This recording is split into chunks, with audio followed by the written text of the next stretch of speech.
What up, Ninja Nation? It's Bowman 9000, aka the Chumba Ninja, and I know you guys saw the title of the video, but before we get into that, I'd like to give a big shout out to all you guys who follow me on Twitter, who have joined the Discord server, and all you guys here on YouTube who have all of the notifications turned on. I really appreciate that. Spam one in the comments if you are a real one and you have the notifications on. So now that we're gonna get into this video about exactly how to grind our centers, you do need some things first before you get into the gameplay. Now, I want to tell you, you absolutely need it, and I probably wouldn't go in without it. So yeah, that's it. So let's get into what exactly we need right now. All right, so if you draw your attention down to the bottom left corner of the screen, you'll see the finishing badge has nothing inside of it. Right before I made this video, before I tried this rep method, I played a part game and I got my last finishing badge, which was Lob City Finisher. You do need this on silver. You can try it on bronze, but in my experience when I did it before, bronze will catch you lobs, but after about, I don't know, 6 to 8 of them, the effect kind of wears off. So you definitely need to have silver Lob City Finisher to get through with it. You also need to get all your skill boosts. I got a 10-pack of layups, dunks, steals, blocks, rebounding, and ball handling and passing, because you do need to pass. I did go ahead and get my 10 Gatorade boosts as well in every single category. The 10-pack from the dude at the kiosk. And then what you also need to do is get your weekly Gatorade boosts for your physicals by doing all your physical activities, once a week. And what you see I'm doing right now is before you play your next opponent, I'm in season 2, so I need to realize who's on what team. Trades have been made. Zion Williamson is the best player on the Pelicans, and I go, well, what badges does he have? Box, brick wall, lightning reflexes, post move lockdown. Not really anything that's gonna stop me from what I'm trying to do. So what you always want to look out for are like huge, big old centers, or like crazy defenders like Draymond or Kawhi Leonard on the other side of the ball that may make things hard for you, or hard for the point guard that you're gonna be giving the ball to. For me, the only centers they have on there are Jackson Hayes, a rookie, and Randy Pittman, who I'm pretty sure is also a rookie. I don't really care about them, although to note, Jackson Hayes he's like 220 pounds or whatever, so he ran like right past me a lot of times on defense, and it was kind of shifty. So pay attention to how we do this before we move on. All right, so the moment you've all been waiting for, this is how you run the play. I did get this somewhat from Brutalism Sims video, and then something else I saw on somebody's stream one time. I was chatting it up with JD Rick 22, and he was sending me those couple things so we could try to figure out how to rep up for you guys, because we're gonna hold it down here for the centers and big men on the channel. So we're gonna get into explaining exactly how this play works.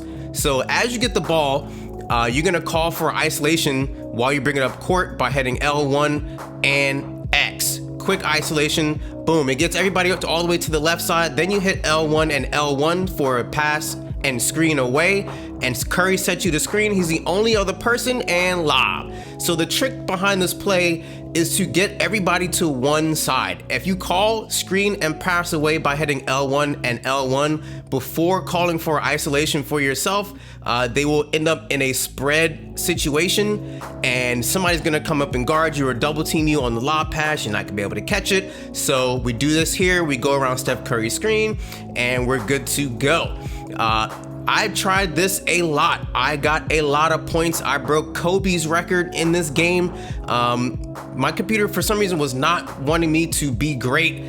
So out of an hour and 15 minutes of playing, I got 79,000 experience points, which I will show you here. But once again, quick isolation on the right, on any side, doesn't matter which side you go to. You call it quick ISO, get everybody to one side, go for the screen and the pass and screen away. The guy all the way on the weak side will set the screen for you, and there's nobody else in the paint. Everybody's bunched up on the left-hand side. It's terrible spacing, but you need this to happen for you. That's just how it goes. Sorry, bro. All right, so we're gonna slow this thing down so we can see. So we're gonna call for the ISO and then hit L1 and then pass to the strong side hash. Once that person on the hash catches the ball, you're gonna hold L1 so the other person on the weak side can set the back screen for you. Easy lobs. So this play is a little bit more elaborate. Curry's calling for the ball, but it doesn't matter. There is something to note here. As you go up in points, people will crowd the mess out of you trying to get you to give up the ball. It's gonna be a little bit harder to pass it up to the hash. See how I had to come over to D'Lo just to get the pass off? I didn't end up, at this point right here in the video, I have 6 turnovers. So you will need to walk the ball over to your teammate who's standing on the hash. Next up, you also need to worry about who's standing on that hash. So I'm on the Golden State Warriors. It doesn't really matter if people have the Lob City passer badge or not. What it matters is their tendencies, and you're gonna notice this while you're playing the game. Curry has the highest Lob City passer rating badge on my team. He has gold, but when you pass him the ball, he's quick to do something else with it. He starts dribbling, he starts moving around the court, getting out of position, and it usually ends up wrinkling the play, and you don't want to wrinkle. You want to come down and run the play as soon as you want to run it, and as quick as you want to run it. This play takes about 10 to 11 seconds to run if you can get the button combinations correct and in a quick fashion. So what I like to do is call an ISO, but not have Curry be on the strong side hash. Anybody else, Draymond has silver, D'Lo has silver, even Klay Thompson, who does not have the badge, I still trust him throwing me the lob in a wide open paint rather than Curry, because Curry will just do whatever the heck he wants. And that's pretty much it. I will start to notate some things for you guys here in the next section about how much things are worth and what you should be thinking about.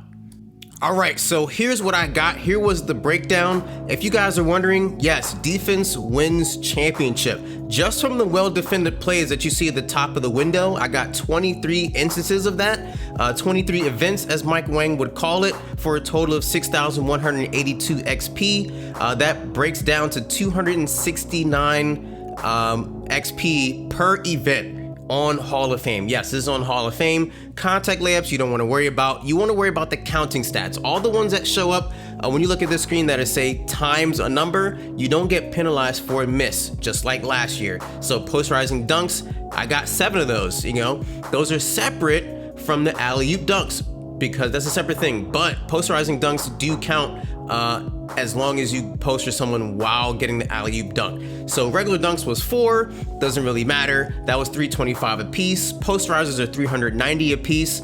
Alley-oop dunks, 650 a piece for a total of 19,500. Now, when I was saying you guys need to go ahead and do all your Gatorade stuff, because when you start getting that Gatorade symbol on your player and he doesn't go for oops anymore, like for dunks, and starts going for layups, you'll probably still make them, but they go off percentages and they're clearly worth less than getting an alley-oop dunk. Just like in real life, somebody does an alley-oop dunk, it's a much better highlight than an alley-oop layup. Although it could be jelly, it's just not as good. You do get some points for blocks, for 455 a piece for blocks. So what I did, I got 12 blocks and 21 rebounds in this game. Go for blocks, which is why I put my Intimidator high on gold in this game, but afterwards I got it to Hall of Fame, and also put my rim protector on silver because I want more blocks. Boards are nice, they're 195 a piece, but like that doesn't really matter, because I mean, if you get some boards, you get some boards. Steals, same thing. If you get some steals, you get some steals. They're worth 208 a piece. The A+ teammate grade is a must, but I feel like you're gonna get it. There's no way you can do this method and not get it. 6,200 for that, and 6,200 points also for a win. Some people, JD Rick was saying he wants to play 2-3 defense and roam around the paint. I don't think you have to do that. Just play man-to-man defense as the center. Make sure you're the starting center, obviously, and guard the center. That's all you gotta do. If you get switched out onto a center who likes to roam around the perimeter, and they put somebody like another big body down low on the opposite block away from you, just use the right stick to call for a off-ball switch and switch with that player, and then you get to guard the person who's actually down low. So you guys can see here at the bottom of the screen, I got 79,352 total my points. That's excellent. That moved me up a whole bunch. Because my video was messing up, it didn't show exactly how many finishing points I got, but let me tell you, I got all of them. It filled up all the way and plus, which I'm pretty sure I have a screenshot. So I'll throw that up on the screen. I'm pretty sure I have a screenshot from my PlayStation, which you guys can see that it's now filled up and plus a little bit, and I have a finishing badge available to me and a defensive rebounding badge available to me. So I hope you guys like what you saw. If you have questions, which I feel like you probably will, hit me up on Twitter at Bowman9000. Hit me up on the Discord. That link will also be in the description. And yeah, man, I'm out of here. Hope you guys enjoyed this tutorial, and shout out to all the big men out there for 2K20. Peace.